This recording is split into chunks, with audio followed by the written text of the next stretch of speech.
Ce qui est intéressant avec Trudeau, c'est qu'il vient d'un milieu très connu, qu'on a bien étudié, qui est le milieu nationaliste d'Outremont.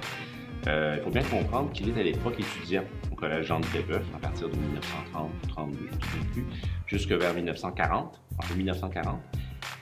Et Trudeau, à ce moment-là, baigne dans une atmosphère nationaliste. Les professeurs jésuites les forment comme l'élite canadienne-française, nationaliste, très inspiré par les théories de Lionel Groulx.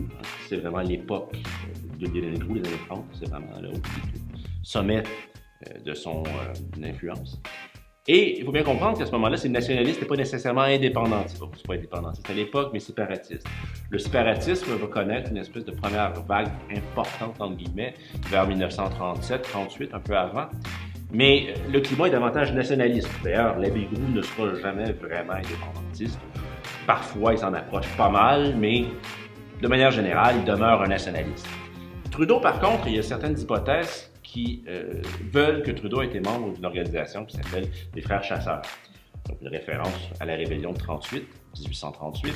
Et certains diront qu'effectivement, Trudeau a été partie prenante de ce groupe secret qui voulait l'indépendance du Québec, la création de ce qu'on appelle à l'époque la Laurentie.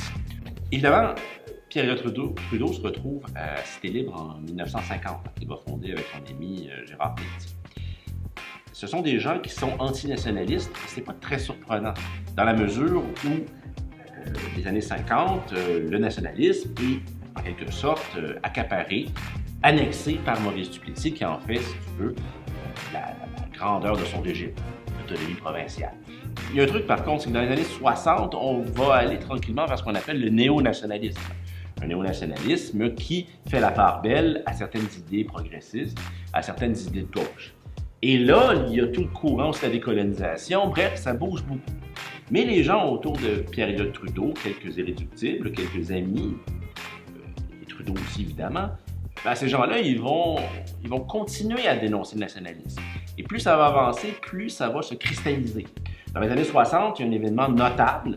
On est en 1964, donc Pierre-Éliott Trudeau entre en politique l'année suivante. Et là, il y a une fracture véritablement qui est très importante, qu'il faut bien saisir pour comprendre tout le milieu intellectuel de l'époque. C'est la rupture avec des gens comme Gérard Godin, comme André Bello, plein d'intellectuels qui ont cru à Cité Libre, qui ont cru à Trudeau, qui voyaient une sorte de grand frère. Et là, tranquillement, ils se rendent compte que non, la pensée de Trudeau et Pelletier n'évolue pas. L'étapisme qui a été développé notamment par Claude Morin. C'est très intéressant pour quelqu'un comme Trudeau qui dit au fond, vous voyez, ils vont cacher finalement leur but ultime, leur but ultime étant l'indépendance, ils vont nous parler d'une souveraineté association. Et en 1976, le Parti québécois fait campagne sur un bon gouvernement. Alors pour lui, c'est une façon de dire, même eux mettent ça en veilleuse. Ça montre bien justement cette volonté qu'ils ont de se faire élire. Et pour Trudeau, c'est la preuve que c'est pas très populaire, l'indépendance. Trudeau doit bien manœuvrer. Évidemment, il ne peut pas non plus attaquer un gouvernement démocratiquement élu, il ne peut pas le faire comme ça.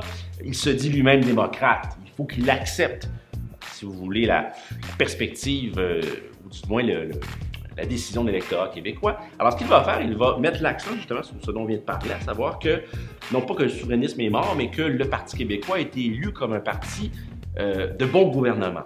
Et il va nous dire, les péquistes ont été élus dans cette perspective, et les Québécois ne leur ont pas donné le mandat de faire véritablement l'indépendance. Certains diront par contre que l'élection d'un Parti québécois a un effet d'électrochoc. Et ça, il le dit lui-même. Le référendum de 80 est certainement dans cette veine, pour lui.